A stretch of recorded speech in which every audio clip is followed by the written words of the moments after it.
I've had this picture pinned on the wall behind my computer for years, and every time I looked up from the computer it was there, and immediately I was in this scene, and my mind would go to living in this place with the trees and the gorgeous bubbling little brook here. I could hear it in my head, and this would be my home.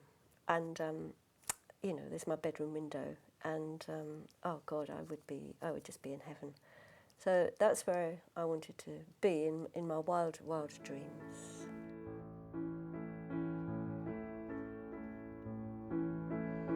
I was living in a big house in Portsmouth, all alone. It had been full of family and so on and life.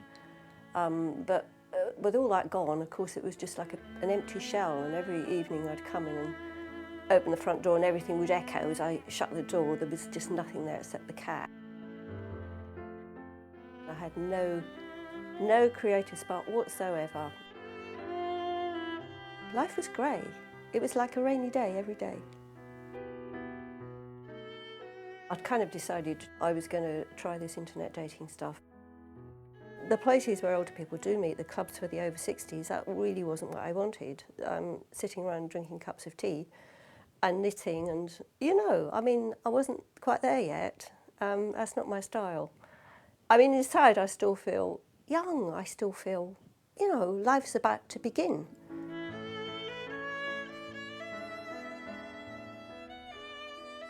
I've been living down in Devon for 15 years with my partner, and we both retired early from our work. And then unfortunately, unexpectedly, my partner died at a very early age of 61, and I found myself on my own. One day my daughter, who phones me pretty well every day, said, "Dad, why don't you think about going on a website?" It was the last day my subscription was going to run out. I thought I'm just going to give myself a mad half hour. So I tried a search on Devon on men, and I'm going through pretty quickly. I'm just doing a real skim. I didn't really read anything. I was kind of looking for an image, and I was getting more and more tired, and I'm thinking, I think I'll just stop this in a minute. And then up flashed this face that I'd never seen before, and I thought, oh, wow. The gaze in the eyes, you really connected to the eyes. And the smile, my God. The smile was just, face lit up, And I thought, this has got to be a wonderful person. You couldn't have a face like that and not be wonderful. Out of the blue, after viewing hundreds of different profiles, came a photograph of this lady from Portsmouth. I just had that feeling, and it was instant. This is going to be the right person. I got an email saying, "Quickly tell me your telephone number because my subscription is about to expire." I took a deep breath and picked the phone up and dialed his number, and he answered, and that was it really. We just started chatting, and we were on the phone for hours. We didn't stop.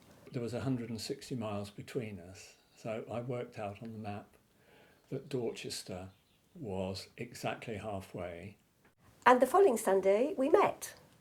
Train arrives, she gets out, all the passengers walk over the footbridge, and there she is, the redhead that she said she was. Even more spectacular than his photograph. So I went up to him and we just looked straight into each other's eyes. There was a very romantic moment in dappled sunlight. I turned around and we kissed, and that was it. That was it. Another week or so elapsed, and she then came down to stay with me at the cottage. Oh my God, as soon as we passed a little corner pub and you drive up the village towards the square, and he's heavenly. I've never seen a village like it. And then he pulled into the dreamiest cottage in the heart of the village and said, "Oh, well, this is where I live." Well, we had a wonderful, wonderful weekend, and I've been with him every single weekend since that time. I think the closeness can't get any closer. It's as close as we could hope to be.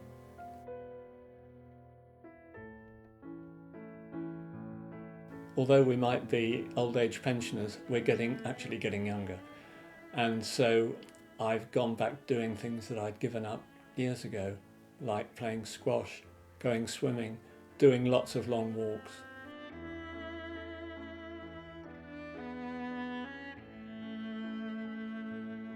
We feel just like teenagers again, better than teenagers because we don't have any parents telling us what to do. Freedom.